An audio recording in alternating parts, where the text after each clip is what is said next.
Activez la fonction de traduction pour mieux comprendre l'histoire. Bienvenue sur la chaîne French Academy. C'est l'histoire du Titanic. Asseyez-vous, détendez-vous et profitez de l'histoire. Chapitre 1. Sous la mer. C'était le 1er septembre 1985. Sous un navire dans l'Atlantique Nord, une caméra se déplaçait dans les eaux sombres. Lentement, la caméra est descendue. 1000 mètres, 2000 mètres, 3000 mètres sous la mer. Sur le navire, des marins attendaient et regardaient. Personne ne parlait. Et puis, soudain, ils virent quelque chose. Ça y est, Où? regardez! Je peux le voir. Oui, tu as raison, c'est le Titanic. Grâce à la caméra, les marins ont pu voir un navire à 3810 mètres sous l'eau. C'était un très grand et vieux navire, divisé en deux moitiés. Ils pouvaient voir la moitié avant du navire avec leur caméra, mais la moitié arrière du navire était à 800 mètres. Les marins étaient tous très contents. Ils ont pris beaucoup de photos. L'année suivante, ils sont revenus avec davantage de caméras. Les caméras sont descendues sous la mer et ont observé le navire avec plus d'attention. Ils ont fait le tour du navire et ont pris des centaines de photos. Certaines caméras sont également entrées dans le navire à travers les fenêtres.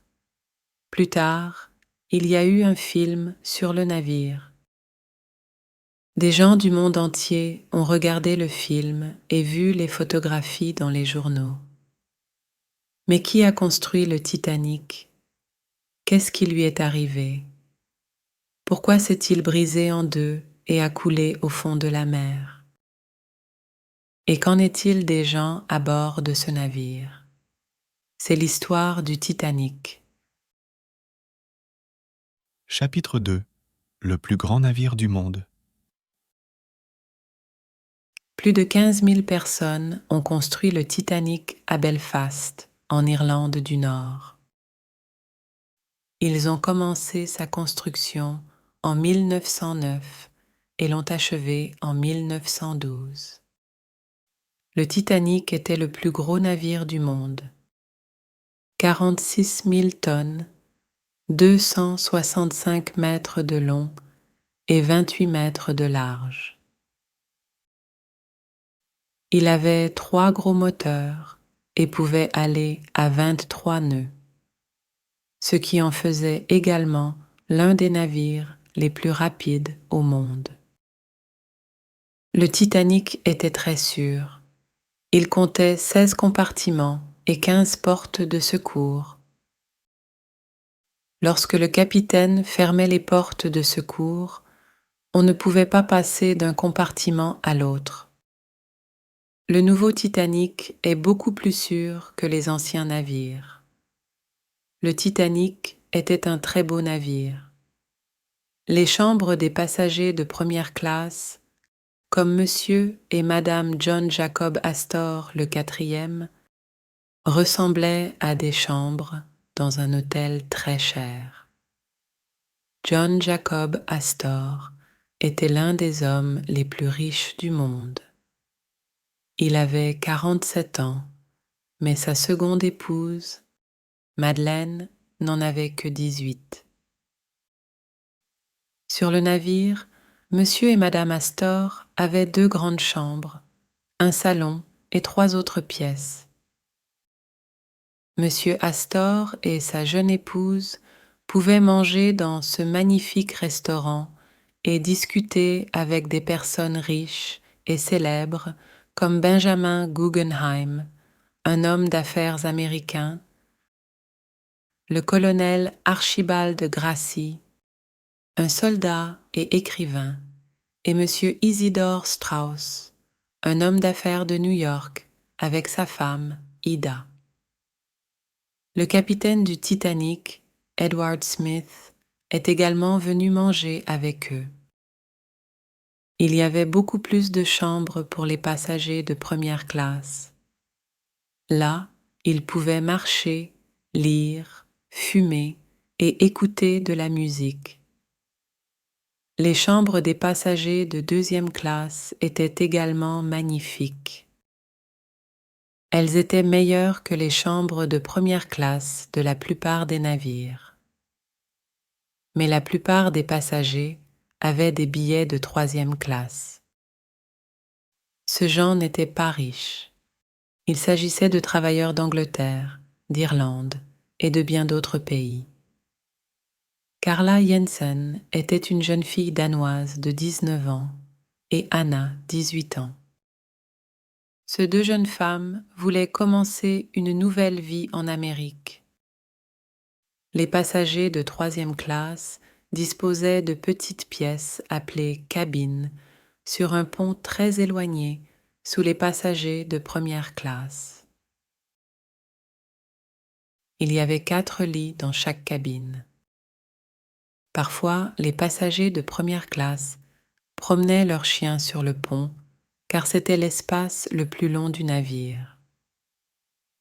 Mais ils n'ont pas parlé aux passagers de troisième classe. Ils n'avaient rien à leur dire. Chapitre 3. Une ville sur la mer. Le 10 avril 1912, le Titanic quitte Southampton, au sud de l'Angleterre. Le navire s'est rendu à Cherbourg en France, puis à Queenstown, près de la ville de Cork, en Irlande. De nombreux passagers de troisième classe sont montés ici. Ensuite, le Titanic s'est dirigé vers l'ouest en direction de New York. Le dimanche 14 avril, le colonel Gracie s'est levé tôt. Il a pris son petit déjeuner, a fini de lire un livre et a parlé à ses amis, Monsieur et Madame Strauss, sur le pont du bateau. Madame Astor a parlé à Thomas Andrews, le concepteur du Titanic. Je sais tout sur ce navire. Avez-vous des questions, Madame Astor? Oui. Combien de personnes y a-t-il sur ce navire? Thomas Andrews sortit un livre de sa poche. Laissez-moi voir. Il y a 325 passagers de première classe comme nous, 277 passagers de deuxième classe, 706 passagers de troisième classe, 88 officiers et marins et 8 musiciens. Mon Dieu, nous sommes comme une petite ville, n'est-ce pas? Elle posa la main sur un petit bateau sur le côté du navire. Combien y a-t-il de ces canots de sauvetage? 20. Mais tous ces gens peuvent-ils monter dans 20 canots de sauvetage? Non, bien sûr que non. Mais n'ayez pas peur, Madame Astor. Nous n'avons pas vraiment besoin de canots de sauvetage car le Titanic ne peut jamais couler.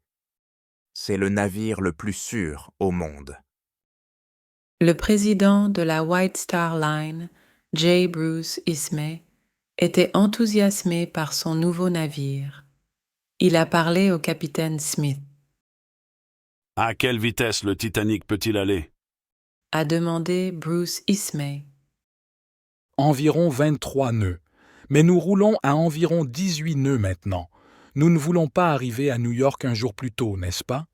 Répondit le capitaine Smith. Bruce Ismay a ri. Pourquoi pas? Allez, capitaine, arrivons tôt, le Titanic va être célèbre. Sur le pont, les passagers de troisième classe parlaient de l'Amérique dans de nombreuses langues. Carla Jensen était danoise, mais il y avait 2 Anglaises et une Suédoise dans sa cabine. Les frères de Carla, Finn et le frère de son père, Niels, étaient également à bord du Titanic. Dans la cabane d'Anna se trouvaient 2 jeunes femmes finlandaises et quelques enfants. Milvina Dean était la plus jeune passagère du Titanic. C'était un bébé âgé de seulement 9 semaines. Sidney Goodwin avait 2 ans. Il avait une grande famille. Sa mère et son père, ses 2 sœurs et ses 3 frères étaient également à bord du Titanic. De nombreux passagers ont envoyé des messages radio. En 1912, la radio était très nouvelle. Les 2 opérateurs radio, Jack Phillips et Harold Bride, ont eu beaucoup de travail. En 3 jours, ils ont envoyé 250 messages et d'autres messages sont arrivés de New York, de Southampton et de navires. De nombreux messages radio des navires parlaient de la présence de glace dans l'Atlantique Nord. Les messages disaient « Soyez prudents », mais le capitaine Smith n'était pas très inquiet. Il n'a montré qu'un seul de ces messages à ses officiers. Le Titanic n'a pas ralenti à cause de la glace. La traversée de l'Atlantique s'est poursuivie à plus de 20 nœuds. Les passagers ont fait le tour du navire. Ils riaient, parlaient et mangeaient dans les restaurants. Tout le monde était heureux et excité. Les lumières étaient allumées et la musique jouait. Madame Astor avait raison. Le Titanic était comme une petite ville lointaine sur une grande mer froide. Chapitre 4 Iceberg.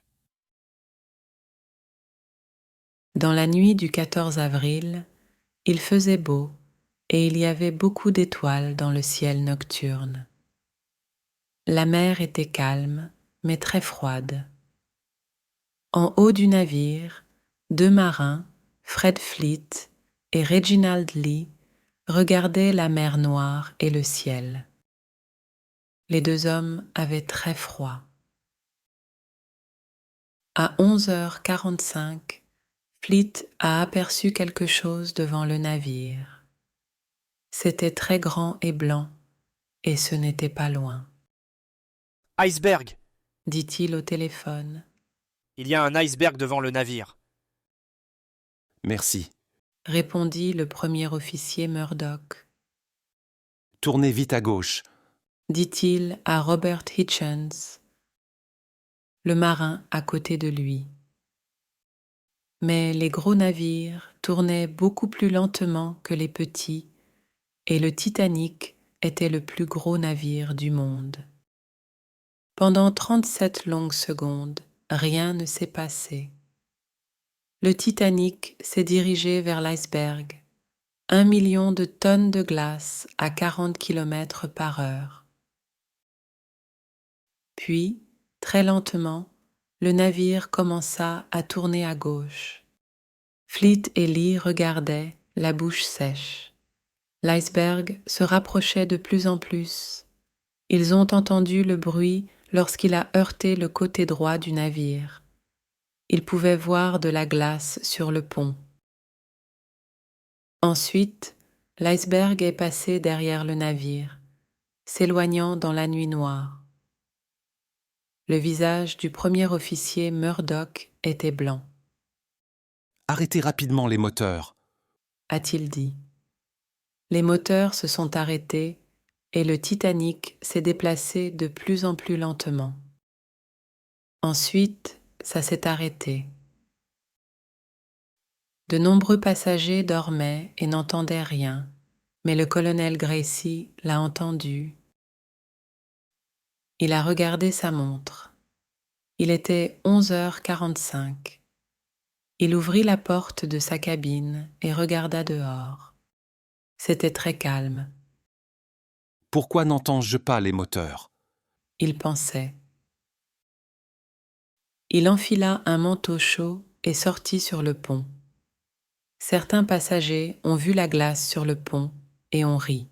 « Mettons-le dans nos boissons », ils ont dit.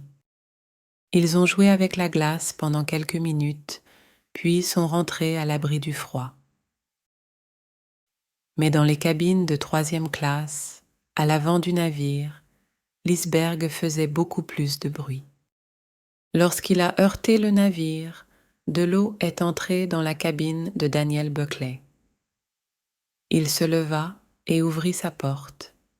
Il y avait beaucoup de monde dans le couloir. Ce qui se passe, ils ont demandé « Qu'est-ce qui ne va pas ?» Les 4 filles dans la cabine de Carla Jensen se sont réveillées, puis se sont rendormies. Carla était au lit en chemise de nuit lorsque Niels Jensen a ouvert la porte à 00:30. Allez, Carla, lève-toi. Il se passe quelque chose. Il faut monter sur le pont.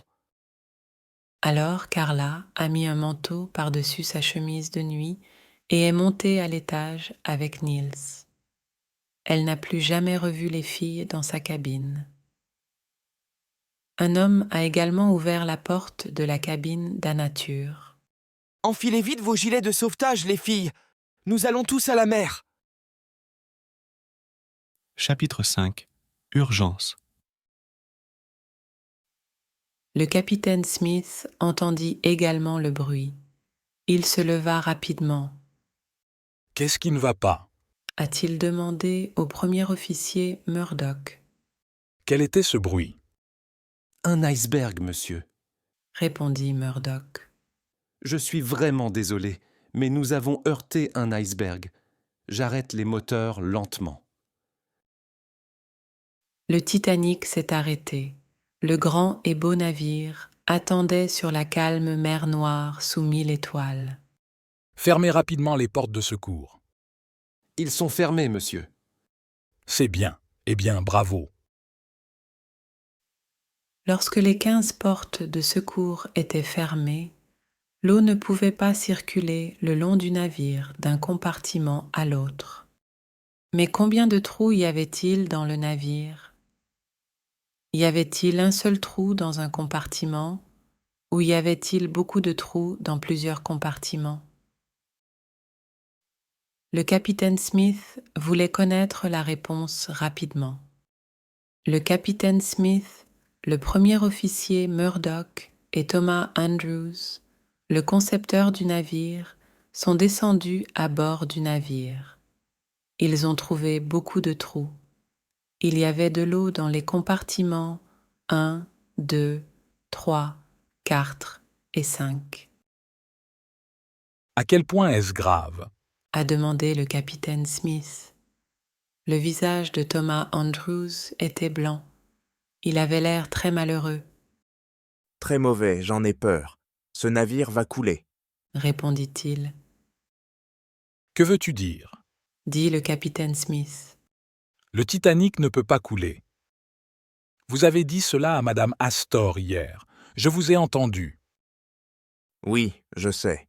Le Titanic est en sécurité avec de l'eau dans 3 compartiments. En fait, il est presque en sécurité avec de l'eau dans 4 compartiments. Mais ceci, c'est différent. L'eau entre dans 5 compartiments. L'avant du navire va devenir de plus en plus lourd. Je suis désolé, mais nous ne pouvons pas l'arrêter. Le Titanic va couler. » « Combien de temps avons-nous » a demandé le capitaine Smith. « Je ne sais pas. 2 heures, peut-être. » « Tout va bien. Donnez aux passagers leurs gilets de sauvetage et préparez les canaux de sauvetage. » a déclaré Smith à Murdoch. Puis il entra dans la salle radio pour parler à l'opérateur radio du Titanic, Jack Phillips. « Il s'agit d'une urgence. Le navire coule. Demandez de l'aide. » a demandé le capitaine Smith. « Oui, monsieur. » répondit Jack Phillips. Il a envoyé le message d'urgence. « CQD MGI, DLP 2 MGI. Nous coulons. S'il vous plaît, venez nous aider. » Il était 12h15. Chapitre 6. Personne n'écoute. Le navire le plus proche du Titanic était le Californian. C'était à environ 16 kilomètres. Le Californien était au courant pour la glace, alors il s'est arrêté à 10h30 ce soir-là. À 11h10, le troisième officier, Charles Groves, aperçoit les lumières d'un gros navire sur la droite. Le Californien a tenté d'envoyer un message lumineux au navire, mais il n'y a pas eu de réponse. À 11h40, le gros navire s'est arrêté, mais Charles Groves ne savait pas pourquoi. Il ne savait pas que c'était le Titanic. En 1912, la radio était très nouvelle. La plupart des navires étaient équipés de radio, mais ils ne l'écoutaient pas tout le temps. Cyril Evans, l'opérateur radio du Californian, s'est couché à 11h30, donc personne sur le Californian n'a entendu le message d'urgence de Jack Phillips à minuit 15h. Les gens de Cape Race en Amérique l'ont entendu et un homme l'a entendu dans New York. Mais pendant près de 10 minutes, aucun navire ne répondit au message. Puis, à minuit 25h, l'opérateur radio d'un navire appelé Carpathia a voulu parler au Titanic. Titanic, j'ai un message pour l'un de vos passagers. Est-ce que vous m'écoutez? Venez tout de suite. Jack Phillips répondit: C'est une urgence. Nous avons besoin d'aide. Nous coulons. Dois-je le dire au capitaine? S'il vous plaît, vite! Répondit Phillips. Ainsi, à 12h35, Carpathia commença à se diriger vers le Titanic. Mais le Carpathia était à 92 km du Titanic. Le capitaine Smith pouvait voir le Californien, mais il ne connaissait pas son nom et il ne pouvait pas lui parler à la radio. Jack Phillips a essayé de l'appeler avec les lettres CQD et SOS, mais rien ne s'est produit. Le capitaine Smith a essayé d'envoyer un message avec une lumière, mais celui-ci n'a pas répondu. Ce n'est pas bon. Envoyez les fusées. À 12h45, la première fusée s'est envolée dans le ciel nocturne. Il faisait des lumières blanches au-dessus du Titanic. Ensuite, toutes les 10 minutes, une nouvelle fusée décollait. Sur le Californian, le sous-officier Stone a vu les fusées. « C'est intéressant, » dit-il. Il l'a dit à son capitaine, le capitaine Lord, mais le capitaine Lord était fatigué, alors il s'est couché. Stone a observé les fusées pendant plus d'1 heure, mais il ne les a pas comprises et n'a donc rien fait. Chapitre 7. Dans les canaux de sauvetage. Le Titanic disposait de 20 canaux de sauvetage. 6 bateaux pouvaient transporter 1178 personnes, mais il y avait 2224 personnes à bord du navire. Ainsi, pour près de la moitié des personnes à bord du navire, il n'y avait pas de canot de sauvetage. Le premier bateau, canot de sauvetage 7, a pris la mer à minuit 55 du matin avec 26 personnes. Le canot de sauvetage 1 pouvait accueillir 60 personnes, mais il n'y avait que 12 personnes à bord. Le canot de sauvetage 6 ne comptait que 25 femmes et un marin. Les officiers du navire ont aidé les passagers à enfiler leurs gilets de sauvetage. Les femmes et les enfants doivent monter dans les canots de sauvetage. Les hommes doivent rester à bord du navire, a déclaré l'officier. Mais certaines femmes ne voulaient pas y aller. Il faisait chaud sur le bateau et froid dans la mer sombre. La jeune Madame Astor avait froid. Elle portait un gilet de sauvetage par-dessus sa belle robe bleue, mais elle n'avait pas de manteau chaud. Elle voulait rester sur le bateau avec son mari. Je n'ai pas besoin d'embarquer dans un canot de sauvetage. Le Titanic ne peut pas couler. Thomas Andrews me l'a dit, a-t-elle déclaré. Monsieur Astor était assis sur une chaise à côté de sa femme. Restons sur le bateau. Nous sommes plus en sécurité ici que dans ce petit bateau. Pendant une demi-heure, Madame Astor s'est assise avec son mari. Ils ont vu des femmes et des enfants monter dans les canots de sauvetage. Ils voyaient la mer se rapprocher de plus en plus. Ce n'est pas bon. Monsieur Andrews avait tort. Le navire est en train de couler, dit-elle enfin. Le sous-officier Charles Lightoller l'a aidé à monter dans le canot de sauvetage 4. Monsieur Astor voulait l'accompagner. Je ne peux pas y aller avec ma femme? Elle a besoin de moi. Elle va avoir un bébé. Je suis désolé, monsieur. Ces bateaux sont destinés aux femmes et aux enfants. Les hommes doivent rester ici, a déclaré Charles Lightoller. Monsieur Astor a regardé sa femme descendre à la mer à bord du canot de sauvetage. N'ayez pas peur. Ça va aller. Nous pouvons nous rencontrer à New York. Au revoir, mon amour, dit-elle. Elle ne l'a jamais revu. Isidore Strauss avait 67 ans et sa femme 63 ans. Je ne pars pas sans mon mari. Là où il va, je vais, a déclaré Madame Strauss. Ce n'est pas grave, c'est un vieil homme, donc il peut accompagner les femmes, dit un autre officier. Non, je suis un homme, je reste ici avec les hommes, a déclaré Monsieur Strauss. Madame Strauss est donc restée avec son mari sur le Titanic. Les canots de sauvetage se trouvaient sur le pont du bateau, à proximité des passagers de première et de deuxième classe. Anaterta a couru à l'étage du pont E vers le pont du bateau. « Arrête, tu ne peux pas monter là-haut !» dit un marin. Anna ne s'arrêta pas, mais le marin ferma la porte derrière elle. Il y avait des centaines de passagers en colère sur le pont E, derrière les portes fermées. « Laissez-nous sortir, » ils ont dit. « Nous allons tous mourir. » Puis Daniel Buckley et quelques autres hommes ont cassé la porte et ont couru dans les escaliers. Beaucoup d'hommes avaient peur et étaient en colère. « Nous devons monter sur un bateau, » dirent-ils.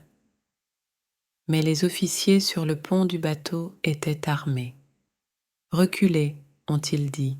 « Femmes et enfants uniquement. » Mais Daniel Buckley est monté dans un bateau et a mis un chapeau de femme. Lorsque les agents ont regardé dans ce bateau, ils n'y ont vu que des femmes. Certaines passagères de troisième classe, comme Anna Turzi et Carla Jensen, sont également montées à bord des bateaux. Carla avait froid. Elle n'avait pas de chaussures, juste une chemise de nuit, un gilet de sauvetage et un manteau.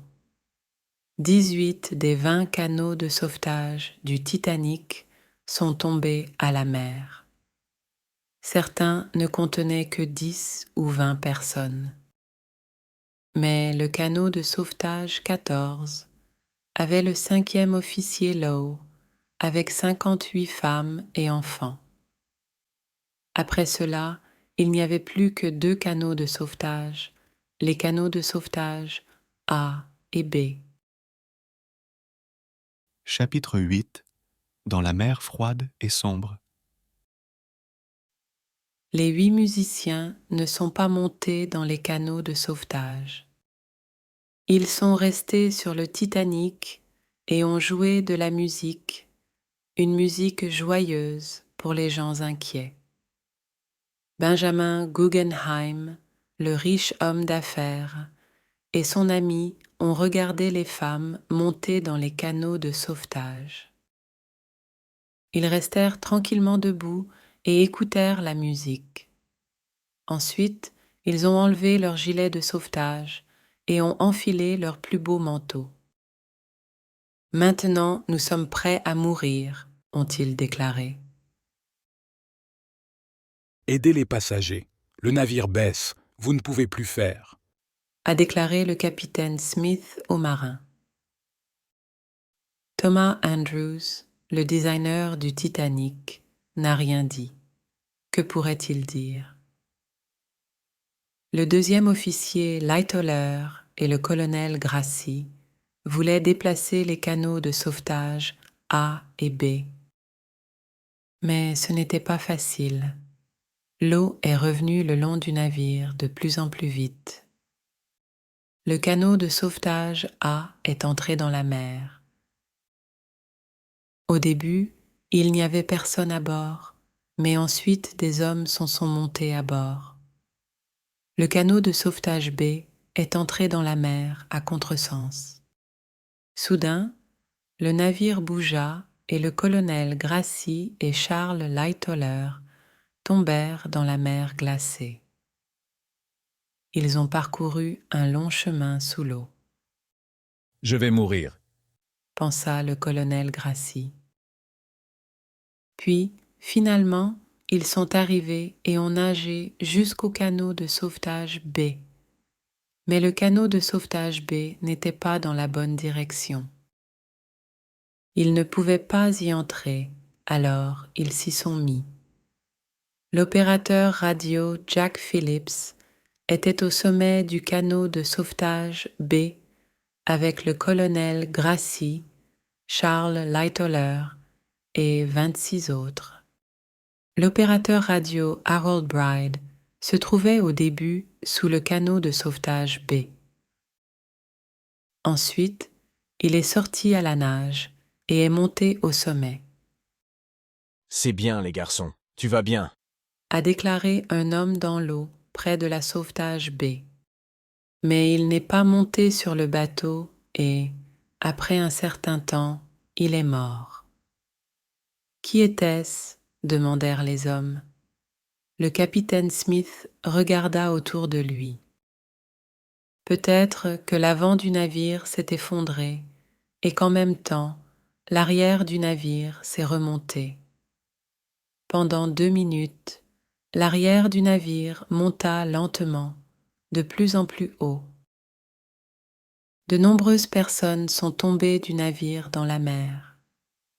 Carla Jensen regardait depuis le canot de sauvetage 16. La mer était très calme et sombre, a-t-elle déclaré plus tard. Les lumières étaient toujours allumées à bord du navire. Puis soudain, il y eut un bruit terrible. 1 millier de personnes ont pleuré depuis le navire. Nous les avons entendus. Puis le Titanic s'est divisé en 2 moitiés, lentement d'abord, puis de plus en plus vite. Le Titanic est tombé sous l'eau. D'abord, l'avant du navire s'est effondré, puis l'arrière. À 2h20 du matin, le Titanic n'était pas là. Les gens à bord des bateaux pouvaient voir les étoiles dans le ciel nocturne et la mer Noire, mais pas le Titanic. Le plus gros navire du monde était sous la mer. Il y avait plus d'1 millier de personnes dans l'eau. La plupart d'entre eux portaient des gilets de sauvetage. Leur tête restait donc hors de l'eau. Mais l'eau de mer était très froide et personne ne pouvait y vivre longtemps. « S'il vous plaît, revenez et aidez-nous » ont crié les personnes dans l'eau aux personnes dans les canots de sauvetage. Dans le canot de sauvetage 6, il y avait un marin et 25 femmes. Nous devons rentrer pour aider les gens dans l'eau, Ont déclaré certaines femmes. Nos maris sont là. Ils ont besoin d'aide. Non, a déclaré le marin Robert Hitchens. il y a trop de monde dans l'eau, ils ne peuvent pas tous monter dans ce bateau. Ce n'est pas sûr. Alors, ils n'ont rien fait. Le canot de sauvetage, ne transportait que 12 personnes, mais aucun homme ni aucune femme n'a été sorti de la mer. Mais dans le canot de sauvetage 14, le 5e officier Lowe voulait aider. Montez dans les canots de sauvetage 10 et 12. A-t-il dit à ses 58 passagers. Vite, maintenant ce bateau repart. Mais il n'était pas facile de déplacer les passagers. Puis, à 3 heures du matin, le 5e officier Lowe est retourné avec le canot de sauvetage 14 pour aider les personnes dans l'eau. Mais c'était trop tard. Presque tout le monde était mort. Harold Lowe n'a sorti de la mer que 4 personnes vivantes. Ils ont vu un homme sur une porte dans l'eau. Il avait l'air froid, blanc et mort. Mais après quelques minutes, il ouvrit les yeux et commença à parler en japonais. Plus tard, il a aidé à ramer le bateau comme un marin, Quel homme bon! a déclaré Harold Lowe. Toute la nuit, les gens sont restés assis dans les canots de sauvetage et ont attendu le matin. Quand le soleil se leva, ils regardèrent la mer froide et calme. Ils pouvaient voir des icebergs partout, et dans l'eau près des icebergs, ils ont vu des centaines de corps blancs et froids, les corps de passagers et de marins morts. Chapitre 9. Les Carpathias et le Californien. Le Carpathia a entendu le message du Titanic à minuit 25h. Il s'est dirigé très rapidement à 15 nœuds vers le Titanic. À 2h35, le capitaine Rostron, le capitaine du Carpathia, aperçoit un feu vert au-dessus de la mer. À 2h45, ces marins aperçoivent un iceberg, puis encore des icebergs, Nous allons très vite, monsieur. Ce n'est pas sûr. a déclaré un marin, Ne vous arrêtez pas. a déclaré le capitaine Rostron. Il faut y arriver vite. Le Titanic est en train de couler. Il n'y avait plus de message radio du Titanic. À 4 heures du matin, le Carpathia s'est arrêté et a lancé quelques roquettes dans les airs, Nous y sommes. dit le capitaine. Mais où est le Titanic? Le soleil s'est levé. Il n'y avait pas de Titanic. Ils ont vu plus de 20 icebergs, certains gros, d'autres petits, ainsi qu'un petit canot de sauvetage. À 400 mètres, il y avait un marin, des femmes et un bébé, Où est le Titanic? a demandé le capitaine Rostron, Il est tombé, monsieur. Il y a 1h30. répondit le marin. À bord du Californian, le second steward a aperçu le Carpathia, Voilà ce navire. Il tire encore des roquettes. dit-il au capitaine Lord, Cela n'a pas d'importance. Ce n'est pas important. a déclaré le capitaine Lord. Mais à 5h40 du matin, Evans, l'opérateur radio du Californian, s'est levé. Parlez à ce navire, Evans, s'il vous plaît. Pourquoi tire-t-il des roquettes? A déclaré Stewart. 2 minutes plus tard, Evans répondit. Ce navire est le Carpathia, monsieur. Il y a des canaux de sauvetage en mer et le Carpathia les aide. Le Titanic a heurté un iceberg la nuit dernière. Nous devons aussi aider. Dit rapidement le capitaine Lord.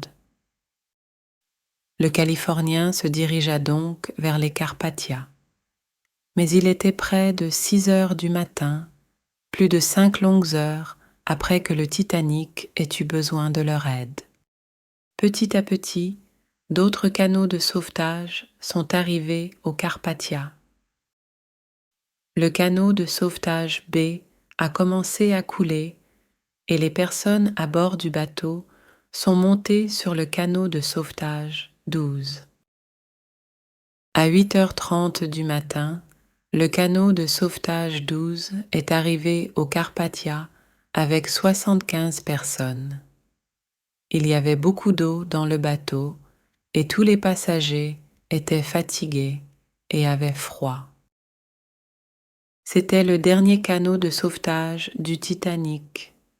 Le sous-officier Lightoller a aidé les gens à monter à bord du navire, puis il est sorti du canot de sauvetage et est également monté à bord du navire. Il fut le dernier passager du Titanic à embarquer sur le Carpathia. Les marins du Carpathia ont aidé les passagers à monter sur leur navire. Ils avaient des manteaux chauds et des boissons chaudes pour eux. Mais les passagers voulaient en savoir plus sur leur famille et amis. Est-ce que mon mari est ici? Ma femme est-elle ici? Où sont mes enfants? Ils ont demandé. 4 jours plus tard, le Carpathia arrivait à New York avec 712 personnes du Titanic. Mais dans le froid de l'Atlantique Nord, 1513 personnes sont mortes. Un homme important, le sénateur Smith, a commencé à poser des questions. Qu'est-ce qui n'allait pas, voulait-il savoir? Pourquoi le Titanic a-t-il coulé? Pourquoi tous ces gens sont-ils morts? Le capitaine Smith et le premier officier Murdoch étaient morts, tout comme le concepteur Thomas Andrews. Mais le président de la White Star Line, Bruce Ismay, était à bord du Carpathia. Alors le sénateur Smith lui a parlé. « Connaissiez-vous les icebergs » a demandé le sénateur Smith. Eh bien, le capitaine Smith était au courant, a répondu Bruce Ismay. Alors pourquoi le Titanic n'est-il pas allé plus lentement? En avez-vous parlé au capitaine Smith? Non, bien sûr que non. Il était le capitaine. Je n'étais qu'un passager. Un passager, oui, mais vous étiez également président de la White Star Line. Le Titanic était votre navire, et 1500 personnes sont mortes parce que le Titanic a heurté un iceberg. Pouvez-vous répondre à la question? Pourquoi n'aviez-vous que 20 canots de sauvetage? Bruce Ismay avait l'air mécontent. Parce que le Titanic ne pouvait pas couler. Thomas Andrews me l'a dit. Il en était le concepteur. Il connaissait les navires. Et rappelez-vous, il avait 16 compartiments et 15 portes de secours. Nous n'avons pas besoin de beaucoup de canaux de sauvetage. C'est le navire le plus sûr dans le monde. Et je l'ai écouté. Je vois, a déclaré le sénateur Smith avec colère. Donc vous n'avez rien fait de mal. Le capitaine Smith avait tort à propos des icebergs, et Thomas Andrews avait tort à propos des canaux de sauvetage. Mais vous, le président de la White Star Line...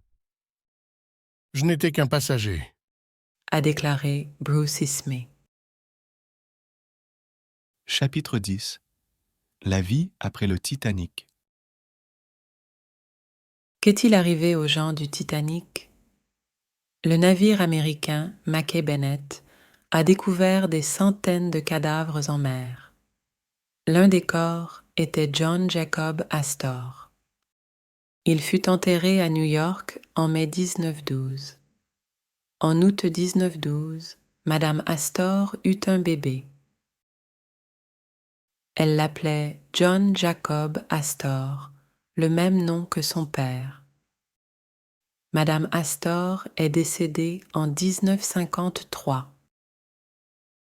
Les Mackay Bennett ont également retrouvé M. Strauss, qui a également été enterré à New York.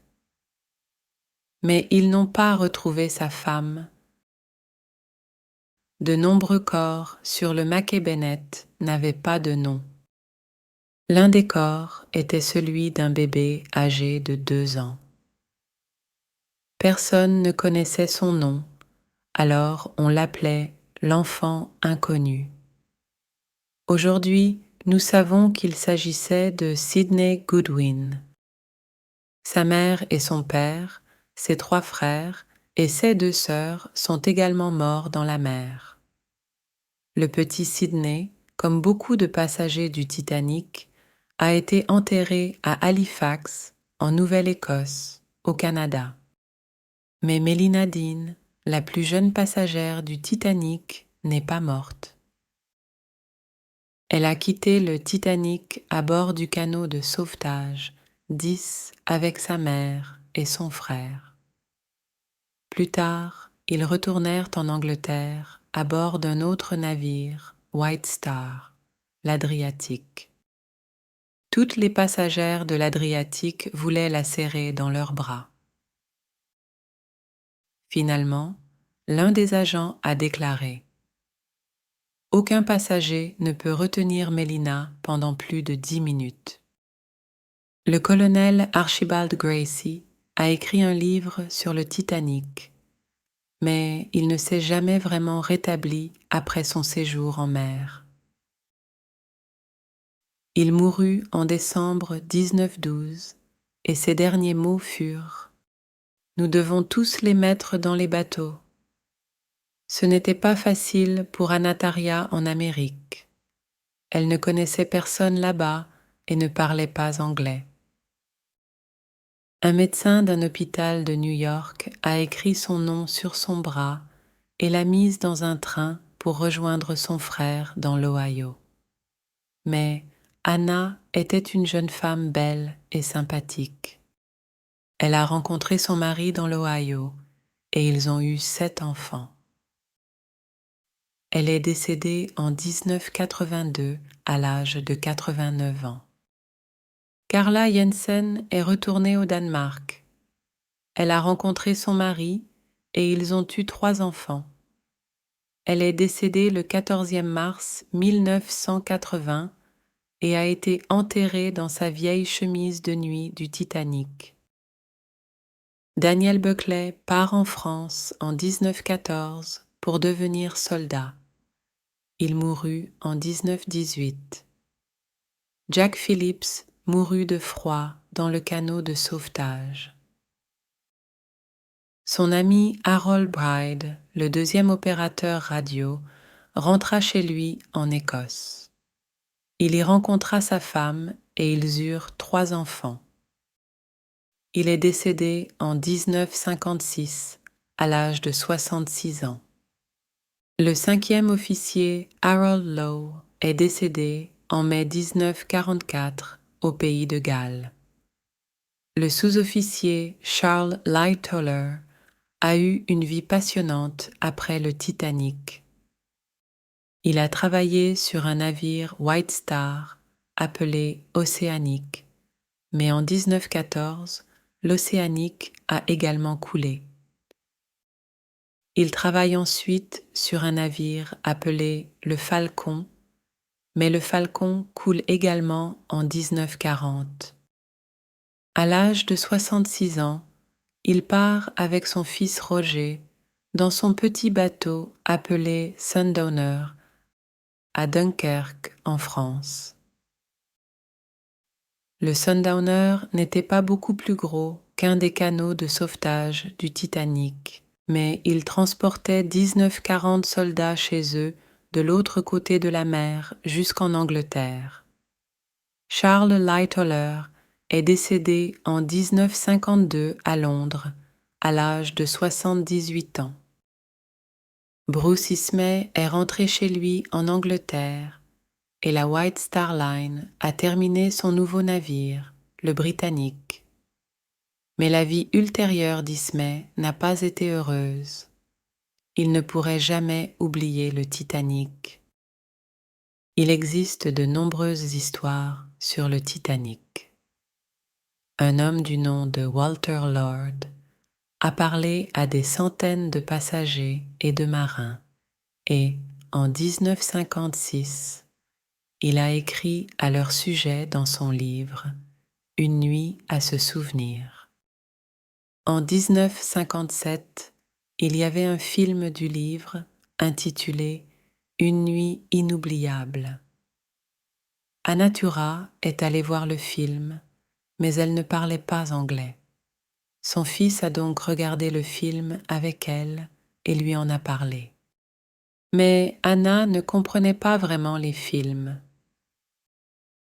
En 1985, Robert Ballard part à la recherche du Titanic. D'abord sur un navire français, puis sur un navire américain. Il a trouvé le Titanic à 3810 mètres sous la mer, à 530 et 1 km au sud-est de Terre-Neuve. En 1986 et 1987, il revient avec plus de caméras et réalise un film sur le navire sous la mer. En 1987, James Cameron a vu ce film et a déclaré « Je dois faire un film hollywoodien sur ce sujet ». En 1995, il est allé voir le Titanic sous la mer et a obtenu de l'argent pour réaliser son film. Le film Titanic de Cameron coûtait très cher. Il lui fallait 200 millions de dollars pour cela. Cela représente 1 million de dollars pour chaque minute du film.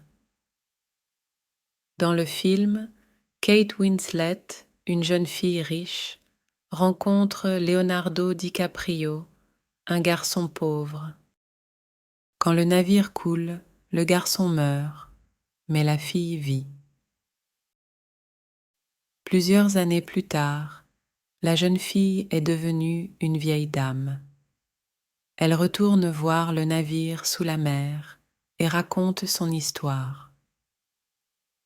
Tout n'est pas vrai dans le film, mais l'essentiel l'est. En 1997, la plupart des passagers du Titanic étaient morts. Mais une femme, Melina Dean, était toujours en vie. En 1912, elle était la plus jeune passagère du Titanic. Mais en 1997, c'était une vieille dame. Elle a traversé à nouveau l'Atlantique à bord d'un grand et rapide navire, le QE2. Madeleine regardait la mer et les icebergs et pensait au Titanic. « J'étais ici il y a 85 ans », a-t-elle déclaré. « Nous étions sur le plus grand et le plus beau navire du monde. Mais j'étais alors un petit bébé dans les bras de ma mère. Donc je ne me souviens vraiment de rien de cette nuit du 14e avril 1912. » En 2008, Madeleine était la seule passagère vivante du Titanic. Mais les gens parlent, réfléchissent et écrivent encore sur le Titanic. Ils s'en souviennent parce que c'était grand, rapide et beau, bien sûr. Mais ils se souviennent aussi de la nuit froide de 1912, lorsque le navire le plus sûr du monde a coulé au fond de la mer. C'est la fin. J'espère que vous avez apprécié l'écoute.